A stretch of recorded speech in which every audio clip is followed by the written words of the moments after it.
All right, one more minute. Okay, very good. Oh, the pressure. The pressure.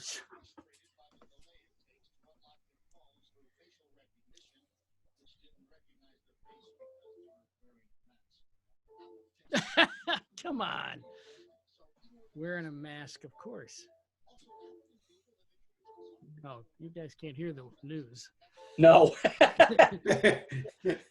Thought you were amusing yourself. Yeah.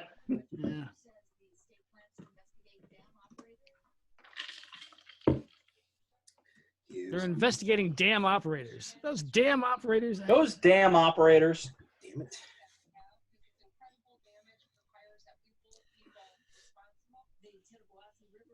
All right, I'll put this over.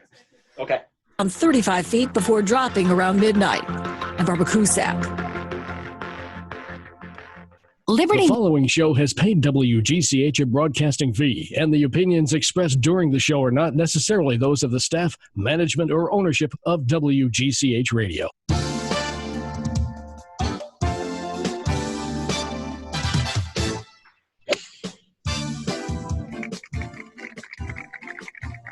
Good evening, everyone. Welcome to the Clubhouse on 1490 AM, 105.5 FM, and WGCH.com anywhere. I'm Rob Adams.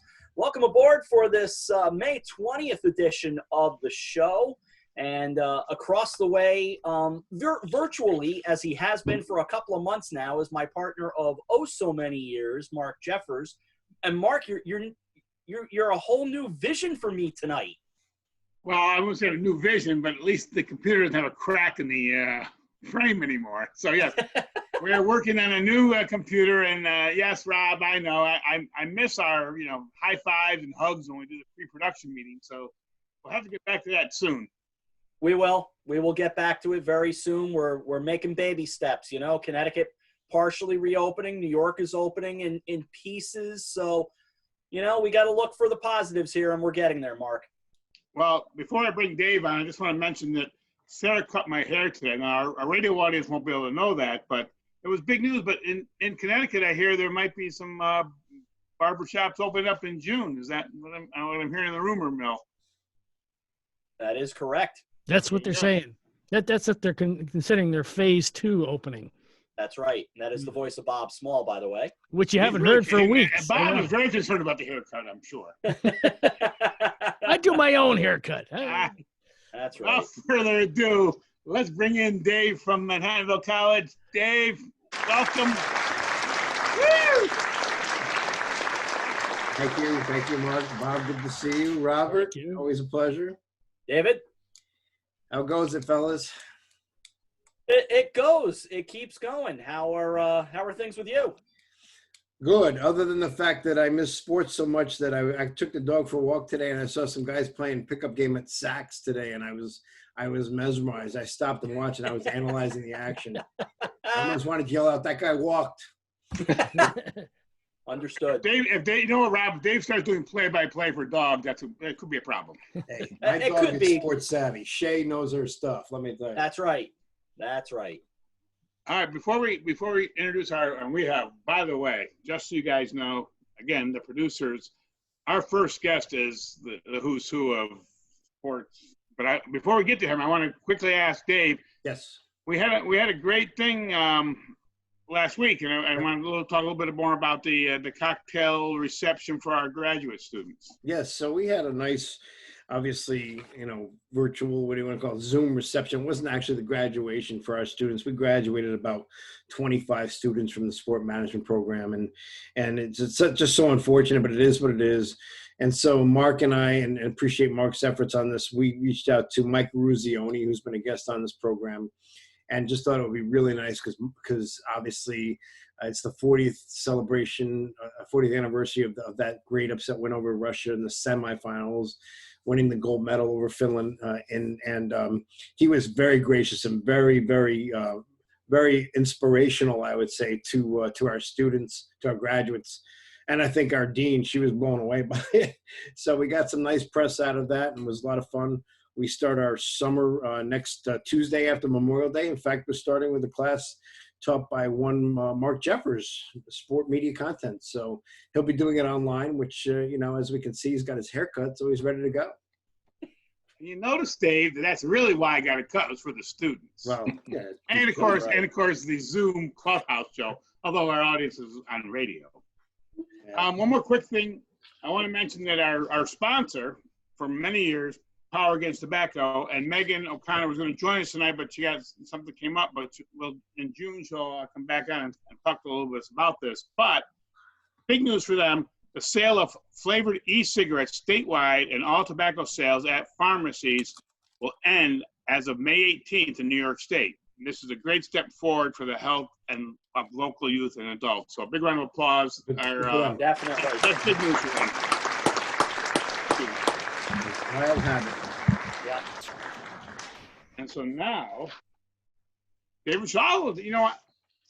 Do you mind? I'll introduce Doug, unless you'd like to. No, go ahead. I have his bio. I mean, I know Doug, but you go ahead. You're the. I'm sort of honored to do this, so I want to. Anyways, Mr. Doug Perlman, who is as I mentioned earlier, the who's who in the world of sports. He is the chief CEO of Sports Media Advisors, and also what I really like in his bio, and we've all read his bio, or I have, is named by Sporting News as one of the 100 most powerful people in sports, and also being named to, which we're very involved with, Sports Business Journal's 40 Under 40 3-time, earning him a spot in the Hall of Fame. Wow. A really great guy, and I'm so happy to bring on the Clubhouse. Doug Perlman, welcome to the Clubhouse. Thank you for having me. Happy to be here. Nice. So how are we holding up in the home office? We're doing okay. Thanks for asking. I think anytime anybody answers that question now, you have to say all things considered, right? But all things considered, we're doing all right here at our home office in Connecticut with my wife and our 3 teenage boys. I have 3 daughters, so we could probably have a conference off air here to discuss that. But anyway, different set of challenges. There you go. So Doug, I would say that Mark gave you a nice introduction, but I think in terms of you being well known in the sports industry, would really be more on the sports business side, right? I mean, obviously. So why don't you give us a little backgrounder of yourself in terms of where you've been? Obviously, we can read your bio, but just give us a little elevator of what Doug Perlman's all about. Yeah, sure. So I founded our firm, which is called Sports Media Advisors, a little over 10 years ago. And we do all sorts of consulting and advisory work in the sports media space, and came to that thesis really in large part of my background. I was a lawyer for a couple of years at Proskauer, which you all know represents all the leagues, and then moved over after just a couple of years to the NHL, and went there to be a lawyer. But right after I got there, the first digital deals started coming through, and I sort of saw digital was going to change the world. So asked to move over to the media side, and ended up running the NHL's TV and digital business for about 10 years. And then I went to IMG, and I was president of IMG Media. And then when I left there, I started the firm. And as I said, we do all sorts of consulting work in space. We advise lots of leagues and teams and other properties on their media business. And as you all know, that world is changing every day. So we're trying to help people kind of see where things are going, understand the future a little bit. We also help them negotiate their TV and media contracts. And then we also work with people that are trying to build sports-related businesses. So any sort of company that's looking to grow a business in the space, will kind of help them navigate the sports landscape. And then we work with investors in the space as well, people that are looking to buy, teams or other properties. They want to get our perspective on, again, where the world's headed, what kind of projections are realistic. So sorry, that's a long-winded answer to start the interview, but that's what we do and kind of how we got here. All right, well, I have a question because, and we joked about this in our pre-production meeting, which we actually, by the way, we actually had a pre-production meeting. Yeah, I assume when we do the show, by the way, Doug, when we do the show live at a lovely place in Grand Prix, New York, which we want to say hello to them out there in Mount Kisco. I know it well. Now, our next show, when we're there, you'll be our first guest because you'll enjoy it. We have we can shake hands and stuff. But we always joke about the pre-production meeting because oftentimes we're having a soft drink and the pre-production meeting sometimes goes sideways. But we actually had a little bit. But I wanted to mention to you is, of course, all right, so you went to Duke, and then you had your law school at Virginia. Mm-hmm. two great schools. But what made you come? What made you go to sports? What was your interest in the world of sports?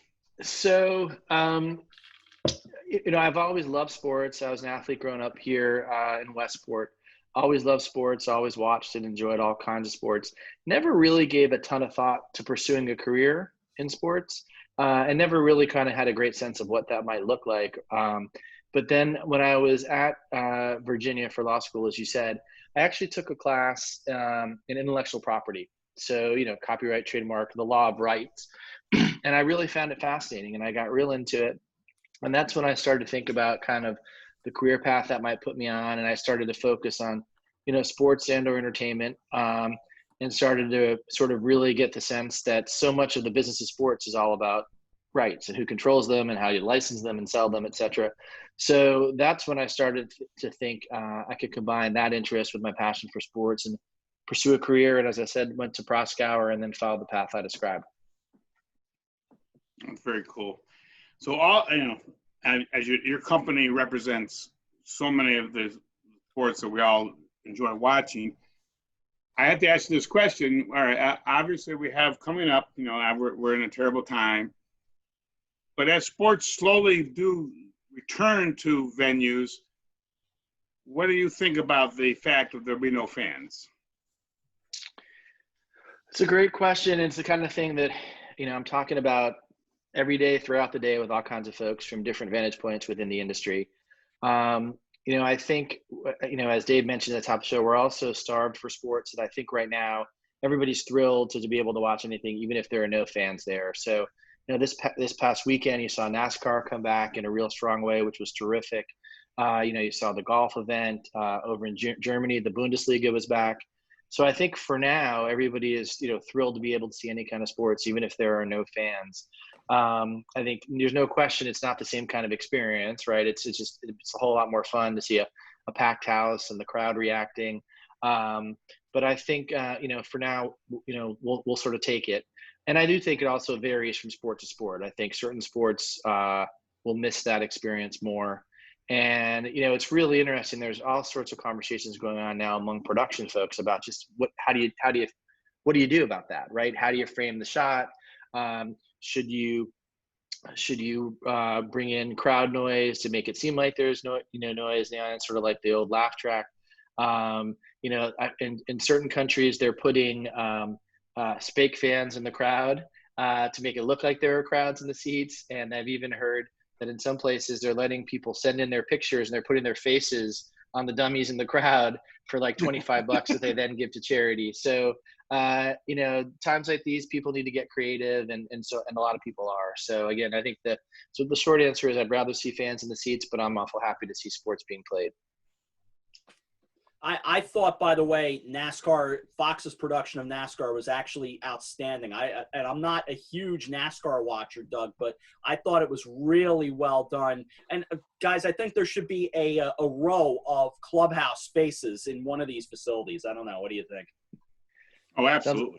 Yeah, and I agree with you. The NASCAR folks and Fox, they did an incredible job. I mean, the NASCAR people put so much time into figuring out the logistics of how to, make that race happen and ensure that everybody would be safe and that the race would come off without a hitch. And they did it with a, far reduced group of people that were there at the track. And then Fox was incredibly creative in how they pulled off that production with almost everyone doing it remotely. And I agree with you. I thought it came off really well. And the numbers were really strong. I think the TV ratings were very strong. I think obviously NASCAR fans were dying to see racing back. And then a lot of people like yourself that may be more casual fans, tuned in because, again, they were excited to see sports back. Doug, where do you see this going long term in terms of sports in general? I mean, is this going to change the landscape? Are the seasons going to change? Obviously, we're seeing a lot, especially in the college athletics world, a lot of colleges are deciding to cut sports, which I think is foolhardy, but it just, it's always the first cut, right, or the athletics department. But where do you see this going long term? I think I could sort of answer that in a lot of different ways. So, if I take it in a direction that you were and missed something that you were looking for, I'm happy to kind of come back to it. But I think, sort of in terms at a real high level, I think there'll probably be a few phases in terms of the return, right? I think as we were just talking about, in the short term, we're going to see events without fans, but with media coverage. And I think, again, a lot of people are going to be excited to be able to watch media coverage of the sports that they love. And then I think, as the world evolves and thinking evolves and treatments evolve, there'll be stadiums and arenas that people will be able to attend, but they're going to look and feel different, right? There may be less people. There may be a certain amount of seats in between people. You'll be able to sit with your family and then be surrounded by sort of a safe space. They've talked about your ticket will have a time when you can show up at the arena. They'll take your temperature as you come in. There may be no concessions. There may be contactless concessions. So I think that'll be sort of, phase 2, if you will. I know we're all a little tired hearing about phases, but that'll be sort of phase 2, if you will, about in terms of the way that sports will evolve. And then I really do believe that once a vaccine is on the scene, and I do believe that will happen, and it seems to be that people are confident that it's more a question of when and not if, I really think the world will look largely like it has in the past. Some people, aren't as optimistic about that as I am, but I am an optimist by nature. And I really think that, once that's in place, people will come around and the world will look very similar, not identical. People will take precautions. They'll be a little more cautious. That's probably a good thing for a lot of reasons, but I do think it will come back. And I'm 100% certain that the things that sort of under the underpinnings of the industry that we work in are definitely never going to go away. The passion that fans have and the interest that they have is always going to be there. And so, I'm certainly confident of that. Thank you. No, I would agree. It's funny. I completely agree with you on that. And we're sports starved, though, right, Doug? I mean, even and that things are coming up. So this past weekend, I watched on ESPN the cornhole championships. No. Yeah. but no, the thing was, they did it properly. ESPN did a nice job. They had it was not a championship, but it was one championship leading to another. But they had guys doing it with the masks on, throwing, and there was like one referee masked, and obviously the production guys, and it was entertaining for like 3 hours. And I sat there and had my soft drink or two, and then enjoyed that. But I want to lead into that is, did you see The Last Dance, and your thoughts on the Michael Jordan? Because those numbers shot to the roof, and I wondered if you had any thoughts on that. Yeah, well, I saw the cornhole championships and The Last Dance, so I'm familiar with both. Yeah, I'm familiar with both, and I enjoyed both. Yeah, no, The Last Dance was terrific. They did such a great job. I actually watched every episode with my family as they came on Sunday night, which was kind of a neat thing for America to kind of return to that appointment viewing and that family viewing and that sort of shared experience that you don't really find very often anymore. So we watched The Last Dance, and I thought it was terrific. I had heard about the fact that footage existed for years, and that NBA Productions had been able to follow Michael, and that it just took so long to for them to get him to agree to come on board and finish that production. So again, I'd heard about it for years, been looking forward to it for a long time, and it didn't disappoint. I thought it was terrific. Some incredible footage, a lot of great insights, and it's sort of been interesting too in this world of where we don't have a lot of live sports to follow and talk about.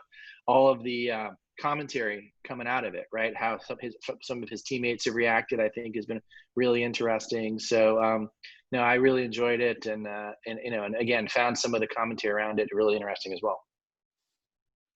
And that's coming from a Duke guy. Good point. Well, here's a quick question. Speaking of the Duke guy, so Syracuse, as we've talked in our pre-production meeting, so Syracuse, they did a nice thing on Facebook Live a few weeks back when we won our only championship. I know, but I had to say it out loud. But what they did is they brought everybody back, and they showed CBS Sports Network was airing it live, and they had Boeheim, they had Mello, they had and it was very well done. What do you think of those kind of programming that we're trying to do now? As Duke or and your clients, or they had the Masters on when Tiger won and when Phil won. Would they bring the guy back and they say, "Hey, take a look at the shot"?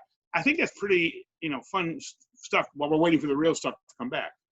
I agree. I agree. I think, some of it is more well done than others, but I think when they get it right and, it's the right kind of event and the right kind of approach with, talent or coaches and athletes that interest you, I think that can be a lot of fun, and I think the whole industry has had to get creative, as we said. So those kind of, classic games and interviews and perspective and, commentary, I think people have really enjoyed.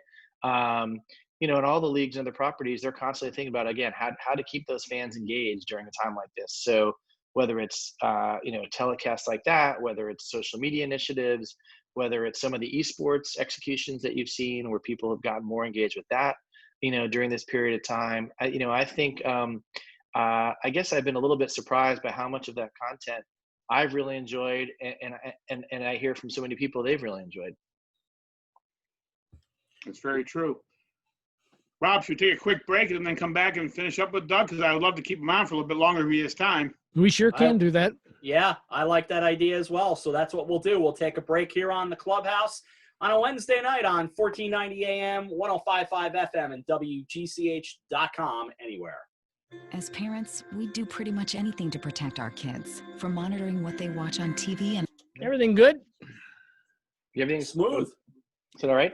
Did you fix your mic, Rob? Did I fix it? Yeah, well, you still sound like you're a little off mic. Like as if it's not that mic that we're hearing. It's like your computer mic we're hearing. I mean, tap on that mic. See, I can hear that through your headphones. I'm not hearing that through my stuff. That's not good. No. But we're getting you okay, though. It's just, I know it can sound better. Yeah. As long as Doug and I sound good, we don't really care about it. That's what matters. Well, you do sound good. You even look good. I'm kidding. It was a joke. Oh, All right, stand by. Okay. Don't let that home fall apart around you.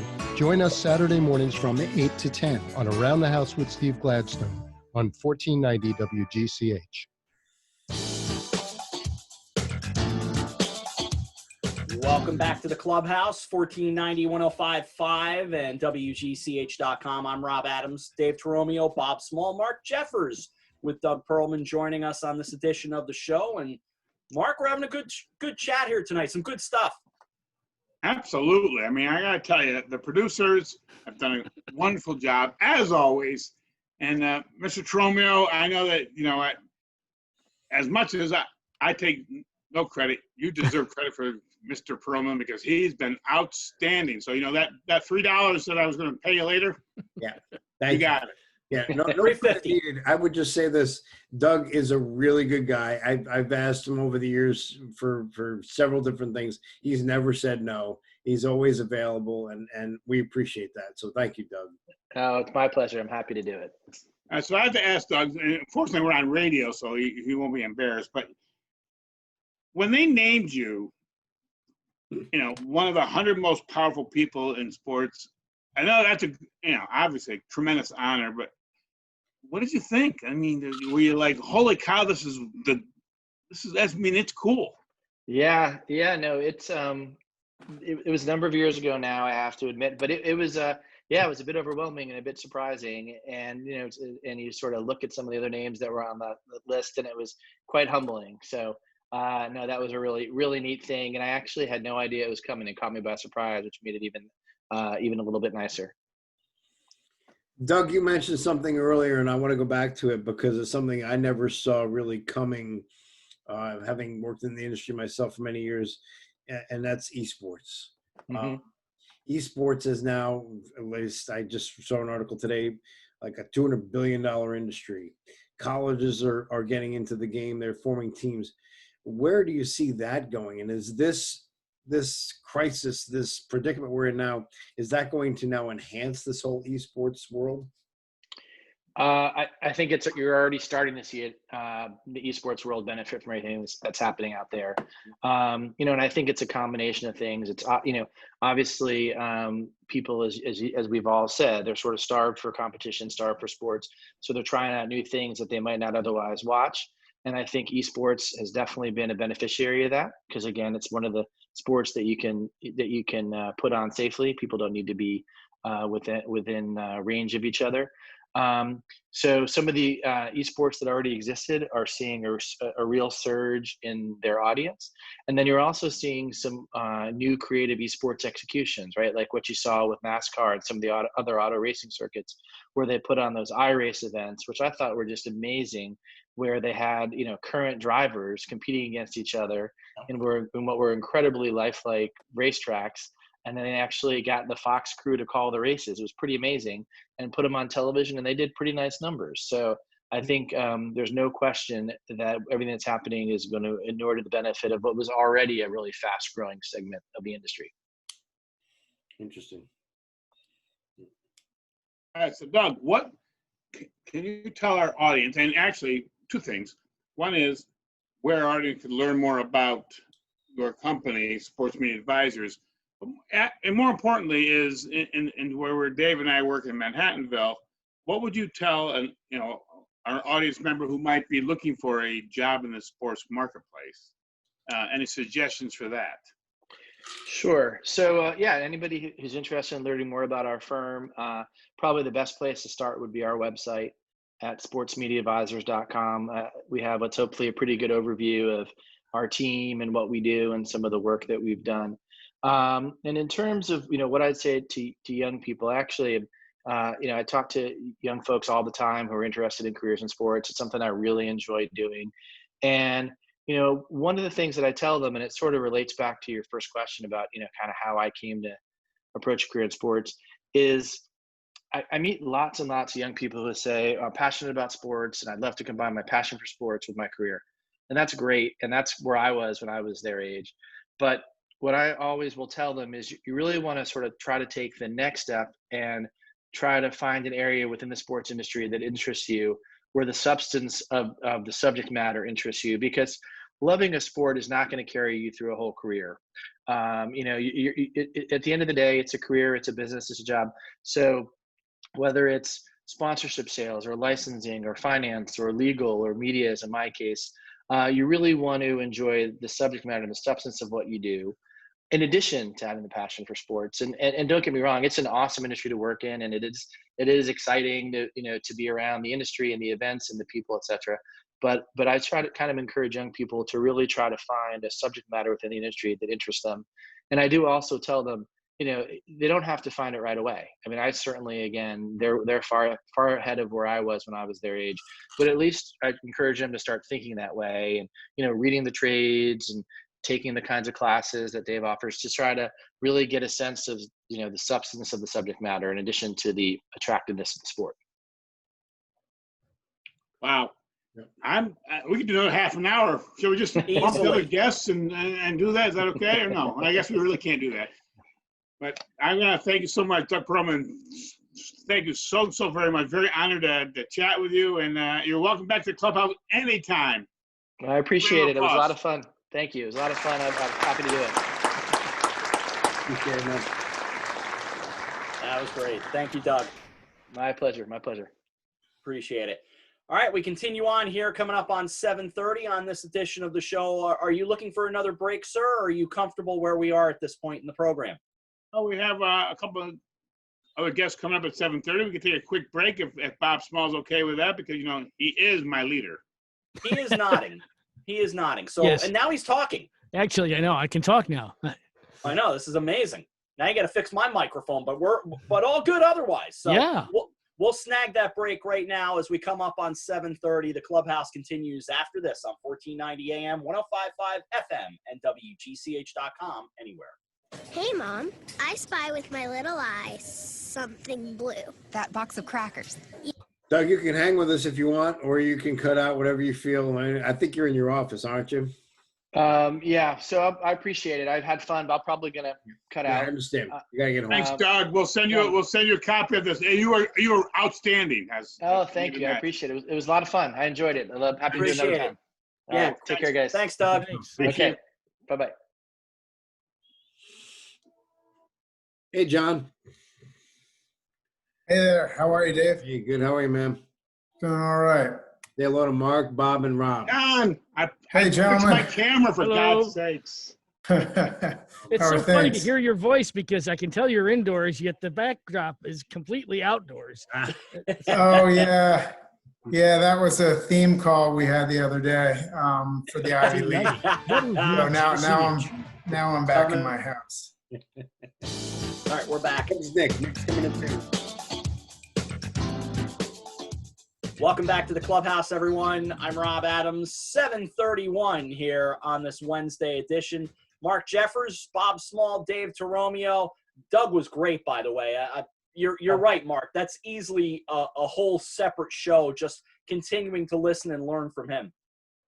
You're right. And I think the funny thing is about these Zoom shows, and again, I want to quick toss out to Rocco and the guys, and obviously Bob at WGCH for allowing us to do this show, and plus of other broadcast entities. But yeah, it's really kind of cool to be able to have all these great guests, and when we get back together, to see them in person, and shake their hands and pat them on the back and say thank you so much for joining us, because it's a cool thing. Absolutely, and the Zoom has continued to fill up here in our meeting room once again. So we continue on, Mark. We do indeed, and we have his. Well, you know what? He's not here, so we'll just go because he might have some other. I don't see Nick on the. Nick is on. He's on. Oh, he's on. Okay, on. well, it doesn't matter. And I introduced John anyways first. John Lieber, Vice President, Sponsorship, Ivy League Sports Marketing at JMI Sports. Good guy. We had a pre-production Zoom call, so I'm so excited. Nice. John, welcome to the Clubhouse. Thank you very much, Mark. I appreciate it. Good to be here. Thank you. You look good, man. You look good. I like your Zoom look. It's cool. Yeah, this is a little relaxed, casual today, but you got to keep it a little athletic. Didn't get out there too much today. We had a lot of Zoom calls. This is a habit for Nick and I, and we do a lot with JMI Sports and with the Ivy League and with Harvard, whom we also work with. And Nick is certainly busy on the Zoom front with Columbia. All right, well, hold on, John. I'm going to show you something, even though we can't hear it or see it. The Syracuse sweater. There you go. I know it's a radio show, but I just wanted to toss it out to John. Yeah. Well, I went to Hobart College, so I would get to see Syracuse beat up the Hobart Statesmen once a year in lacrosse, at least. So Carrier Dome or Boswell Field, you name it. John, those were unkind games. A great school and a great lacrosse school. So yes. Yes. Well, our big brothers over at Syracuse would take us down year after year. You should tell the folks down here, it snows upstate New York in the old days, right? It snows. Yeah, just a little bit. Yeah. Lake effect snow is something real. All right, so welcome to the club. No, there's Nick. Nick, you don't have any jerseys on. We need, no jerseys. Masters. I'm supporting the Masters in honor of losing it for several months. It'll be back though. Well, Nick, let me introduce you to you, and then we'll get into the sports world. So Nick Kumar, my friend, my student, which I get to say out loud. It's Chief Revenue Officer, Columbia University Sports Marketing, JMI Sports, good buddy with John Lieber. They work together. They're a tag team. Welcome back to the Clubhouse, Nick. Thank you, sir. Pleasure to join and be with you guys. It's always fun. I've been looking forward to doing this, and I know we've been trying for a while to do it in person, but I'm sure that'll happen sooner than later. All right, my two quick opening questions. I'll let Dave take over some questions.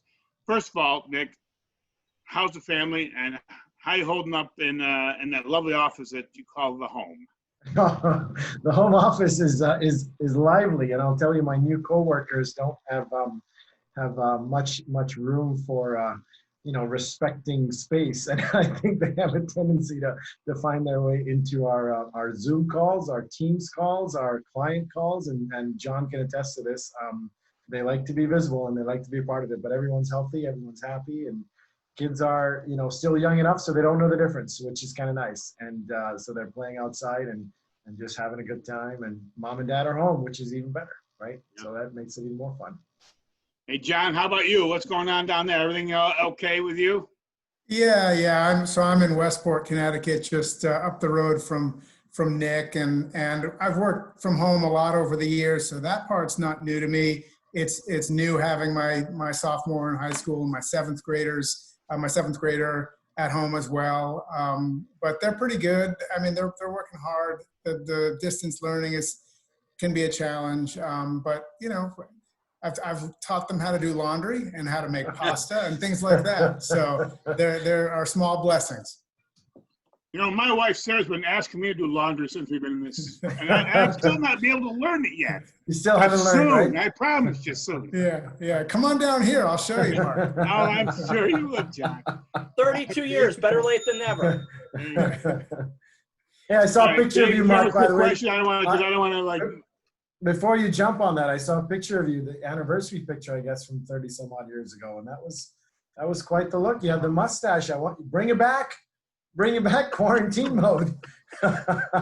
Just say the secret between all of us and the zillion people that listen to our show.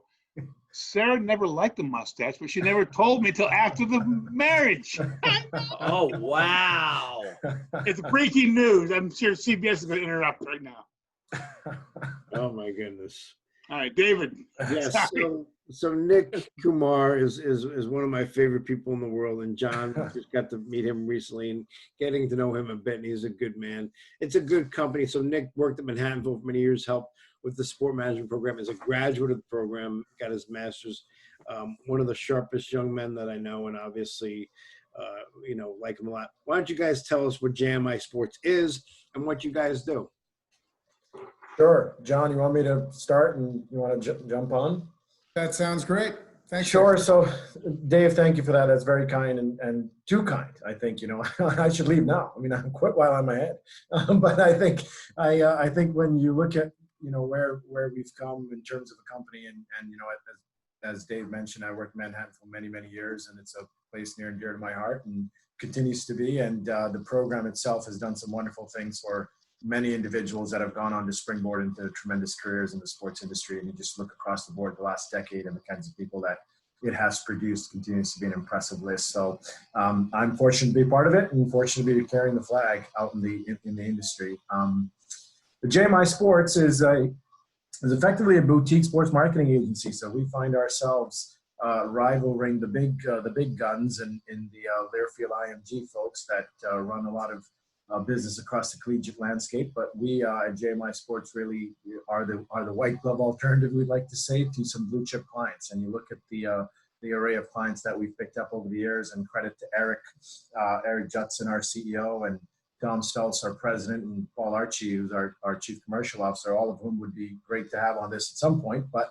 they have done some really interesting work with trying to source clients for us across the country and build a platform across the nation for JMI Sports to be able to do what we do best, which is provide clients with the level of service that they expect, bring in partnerships that are deeply rooted in sports, but also across universities. So when you look at some of the clients that range from where I sit, you know, working closely with John, so naturally my role of work directly with Columbia University, and I'm building that platform, and working hand in hand with John on Harvard, and we just recently acquired those rights in the fall of last year, and John, of course, with the Ivy League. So I think three of us, when you look at our roles, it's focused in the Northeast, but as a company, the company is broadly reaching all the way across from the West Coast down now to Clemson University in the Carolinas. So John, you want to add on to that?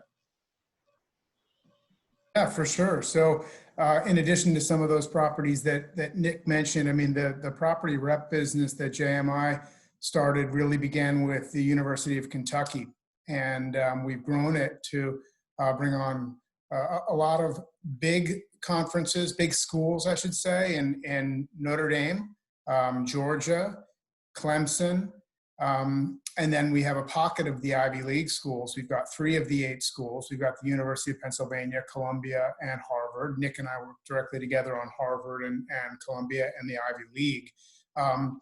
And then of late, we've added on several conferences. In addition to some of the success we've had with the Ivy, we brought on the Mountain West Conference, which we signed the end of last year, and that goes into fruition in June, I want to say. And then the Mid-America Conference, the MAC. So in addition to representing the schools, we also now have a conference and league strategy as well. So it's exciting to be with an agency that is growing and acquiring properties. And through these like very difficult times, the company stood by everybody. We haven't had any redundancies, any layoffs, anything like that. So we're feeling the family effect as well, and we're getting on a lot of company-wide calls. And while we're all working remotely, it's a nice way to be together. All right, so I'll ask you this first, John, but then Nick can chime in. So, by the way, congratulations on a tremendous organization. And I've known Paul Archie a long time when he was at baseball, and we joked about this. In our pre-production meeting, see, this, by the way, Zoom is causing pre-production meetings, which I like. Yeah. But, Arch and I were friends when he was at baseball and I was at NBC. But, so your organization, it's tremendous, but what are you telling your schools? I mean, in other words, with this, we have fall sports coming up, and we don't know, and I know we don't know because, vaccines and all that. But just generally speaking, what are your thoughts on that? Well, with regards to the 2021 season, I sit in a weekly planning meeting with the Ivy League. They're my main client, and they don't know what's going to happen. They don't, and things are so fluid. The Ivy League, as you guys know, was really the first conference to not only cancel its basketball championship in March, but that was, I think, on March 12th, right around mid-March, right before March Madness. They canceled the Ivy League basketball championship. The following day, they canceled all spring sports. So they were at the forefront of that, and they're very lucky that they have the medical professionals at all of the 8 universities that they can speak to and get insights and thoughts and guidance. And they're going to rely heavily on that. And whatever decisions they do make, they will make the decisions first for students and then student athletes. So, and the thing that Nick and I talk about a lot, Nick with Columbia University in New York City, there's such a disparity between Columbia in the heart of Manhattan and Dartmouth in Hanover, New Hampshire, or Cornell up in Ithaca, New York. So those regions face entirely different scenarios. So there could be a situation where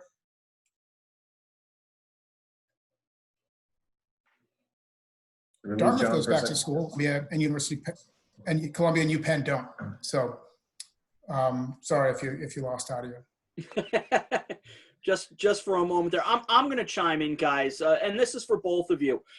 It almost seems a little better to not have that dangling of, oh, they're going to come back, and almost a good approach by the Ivy League in that they're not making any promises. And maybe that's more of a comment than a question. I'll throw it to both of you.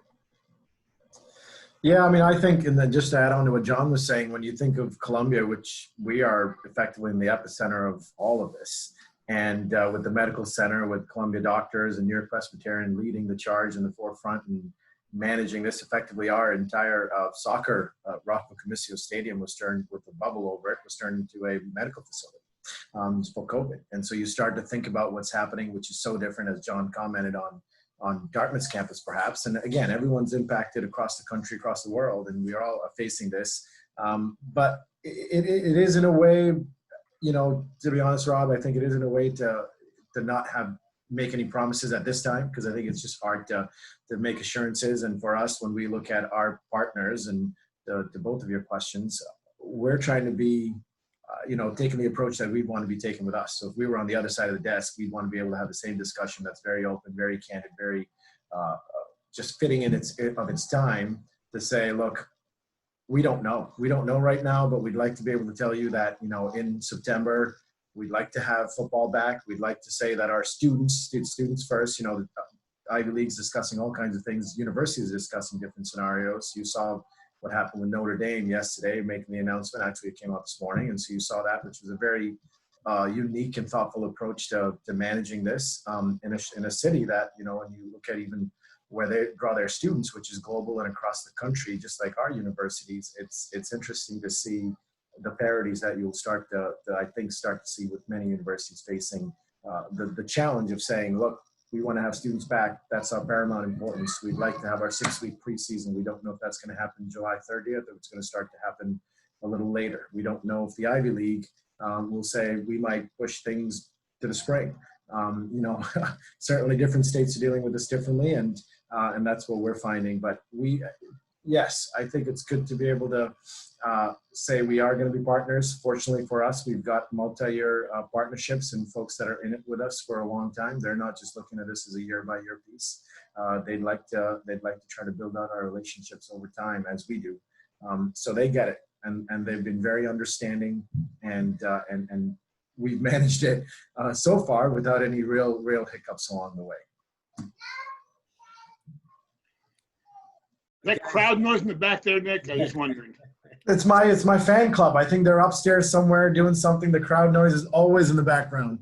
I'm on with Eric and Tom, and all of a sudden someone will come in and just jump in and start having a conversation, and they can carry the whole conversation up. I'm not even needed. I thought it was a standing ovation from your kids, is what I was thinking. That was a fine answer. I've trained them well. Here's a quick question, and then I want to broaden the scope, and we'll talk a little bit about it as a consumer. And again, John and I talked about this. Maybe you weren't listening Nick, during that pre-production part. That's true. But what about facilities?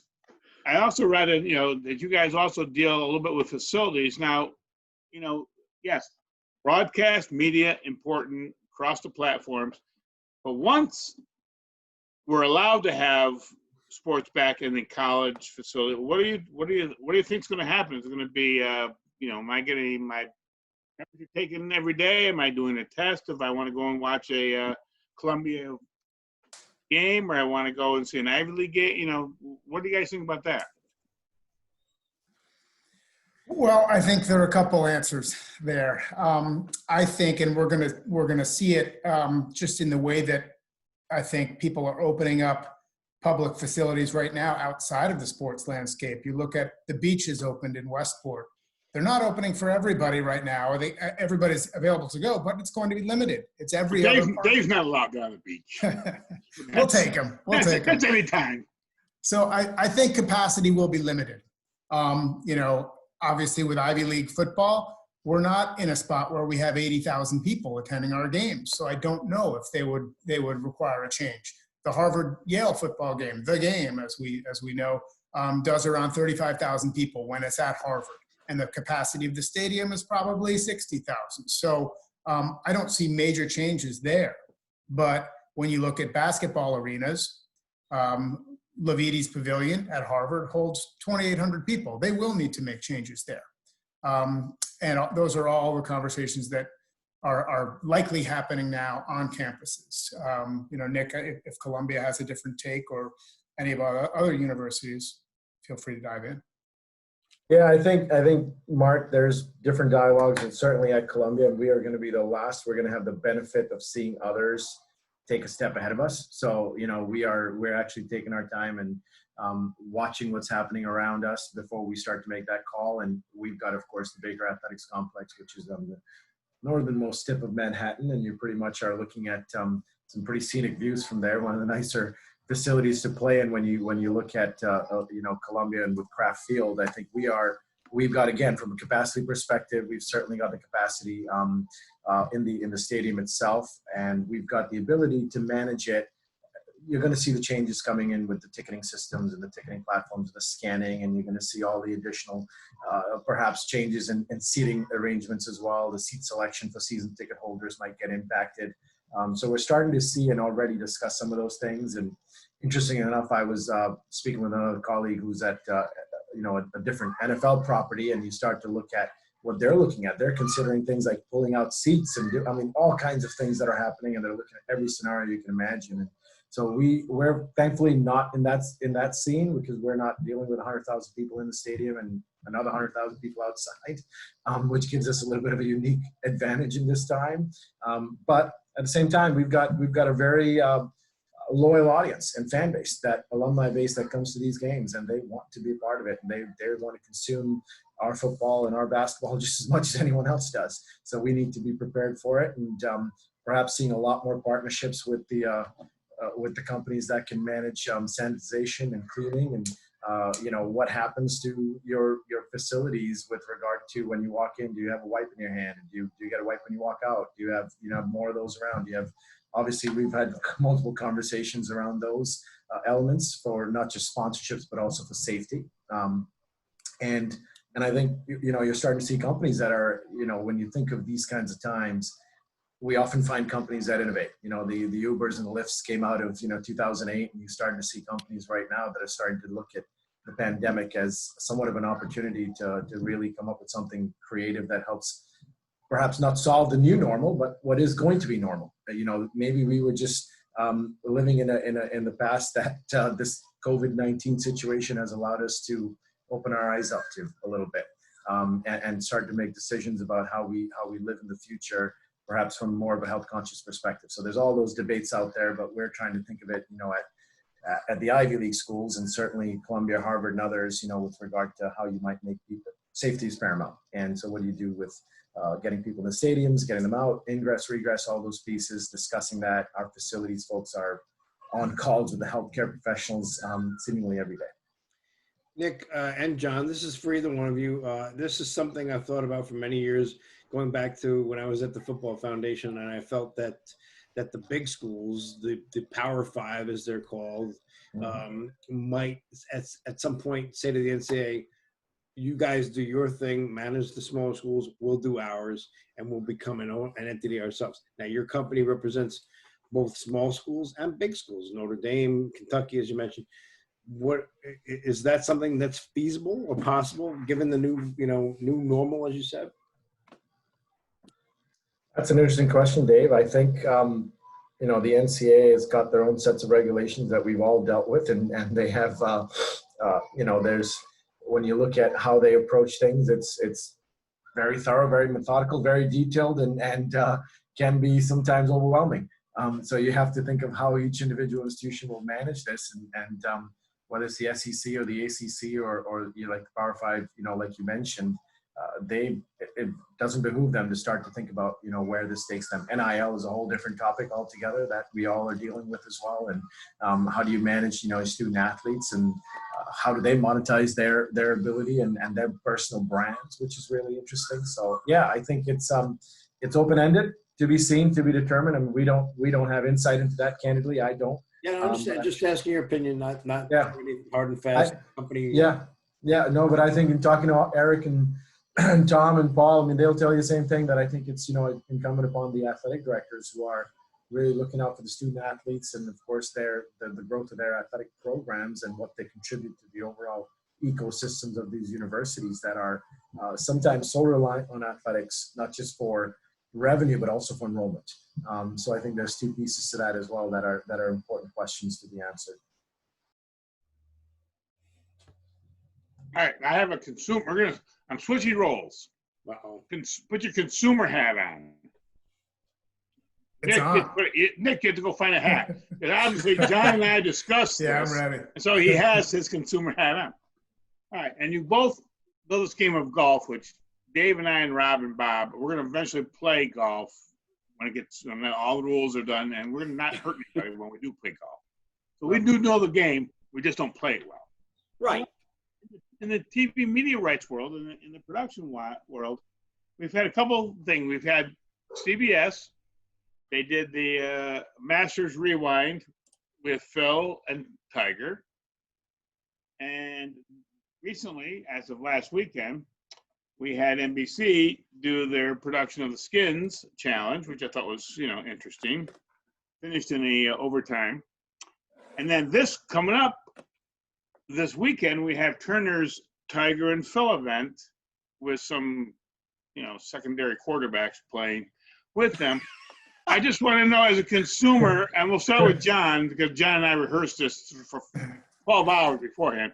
But John, give me your input on all these events. I'm curious. Yeah. Well, obviously the appetite is there, and you're seeing it not just in golf, but in tennis as well. I think it was called the UTR Pro Open, was held in a backyard court in Southeast Florida, featuring 4 ATP professionals, and they're going to do the same thing with WTA professionals this weekend. I watched a lot of the TaylorMade Driving for Relief at Seminole Golf Club this past weekend with Dustin Johnson, Rory McIlroy, Ricky Fowler, and what was it, Matthew Wolf. Very good. Yeah. And I mean, I came away obviously being relieved to see live golf and hear it. I thought the clear winners of that broadcast were the course. It's an ultra private Donald Ross course that had never been on TV before. I love golf. I love golf course architecture. I can geek out over that stuff. And so for me to see that course, it was the first time I'd ever seen it, and maybe the only time I'll ever see it. So that was really cool. So how about the golf carts, though? They're in golf carts. I thought that was really strange.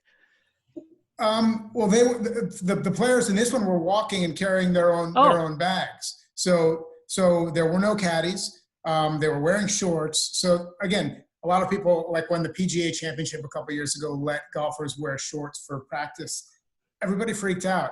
I think it makes them almost more relatable to us than absolutely. Not. Yeah.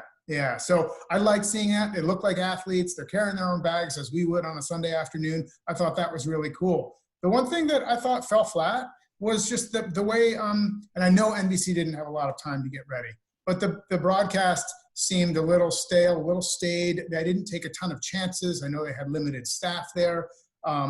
I didn't feel the need for Bill Murray or President Trump or even John Rahm to be in the broadcast. I agree with all of that, yeah. Yeah, so I think they could have done some different things, different camera angles maybe. There's so much history at that course, and there's some amazing members. Even Rory McIlroy's dad's a member. It would have been cool to get some commentary on the course, or integrate some more creative ways to drive dollars. I know Mike Tirico and Bill Murray made a wager, but could there have been some call-in with some notorious members, like Tom Brady's a member?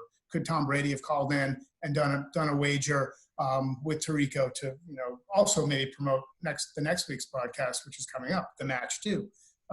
So I felt like that fell a little flat, but it was a relief to see it as an enthusiast.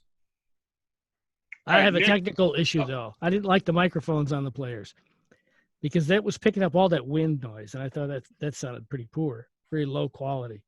But otherwise, I agree with you. Yeah, if you ever watched the Big Break on Golf Channel, they pretty much were mic'd up the same way, and so I think they followed the same concept. But I thought I agree with John. I think there was so much that could have been done there to make that event really special. Really, you had the show essentially. All eyes were on you, and this was the first really live event that people have been hungry for. And you've got professional athletes competing in it, and professional athletes that have some charisma, that have some background. And you look at Ricky and his personality, and you look at Rory and what he does. I really think that the two of them were a little flat. To be honest, they were not themselves, and Matthew Wolf was perhaps overcompensating a little bit to try to get the chatter going, which was just interesting to watch. But and Dustin Johnson, we all know he looks like he's got an incredible all right, we have to wrap it up. I'm going to thank you guys so much. Can you tell our audience real quickly where they can get more information from JMI Sports? Yeah, jmisports.com. You go online and you can find us. You can look at our entire profile and who we have and the partners that we have, and reach out to us. We're happy to take you on as a partner and take you across the Ivy League if you'd like. Thanks, guys. Thank you. And there Thanks for having us, everybody. Another Zoom show in the books. We will not see you next week. We will see you in 2 weeks. Mark, I'll miss you. I know. I will be better and better. Thanks to Doug Perlman. Thanks to Nick Kumar. Thanks to John Lieber. Thanks to Bob Small. For Dave Toromio, Mark Jeffers, I'm Rob Adams. Another Clubhouse in the books. Good night, everyone. AM 1490 and FM 105.5.